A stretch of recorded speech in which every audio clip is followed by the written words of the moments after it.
কালি কি শিকাইছিলো আমি ৰবীন্দ্ৰনাথ ঠাকুৰে কি কৈছিলে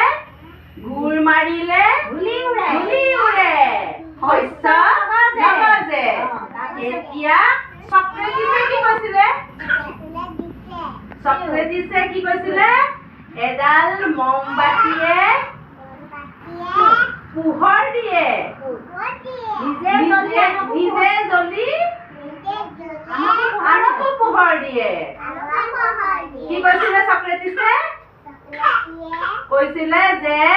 এডাল মমবাতিয়ে নিজে জ্বলে আনকো পোহৰ দিয়ে এতিয়া আমি কি কৰিম স্বাস্থ্যৰ বাণী আমি সদায়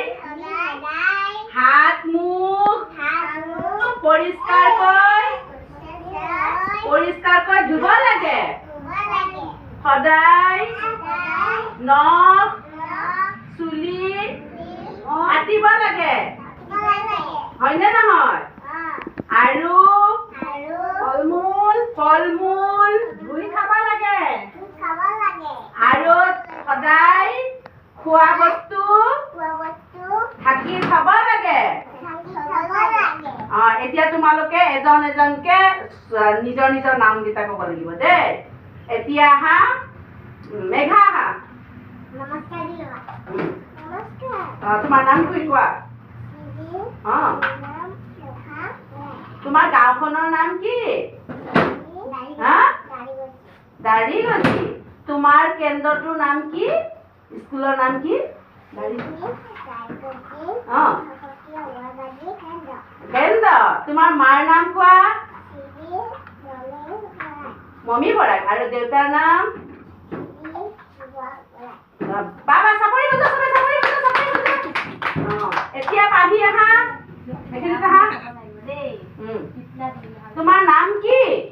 নমস্কাৰ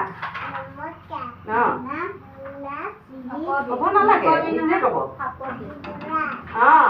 তোমাৰ স্কুলৰ নাম কি তোমাৰ গাঁওখনৰ নাম কোৱা কি দাৰিগজি তোমাৰ স্কুল কেন্দ্ৰৰ নাম কি দাৰিগজি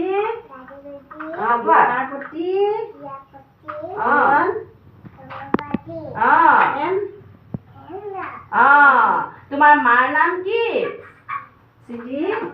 প্ৰতিমা বৰাই আৰু দেউতাৰ নাম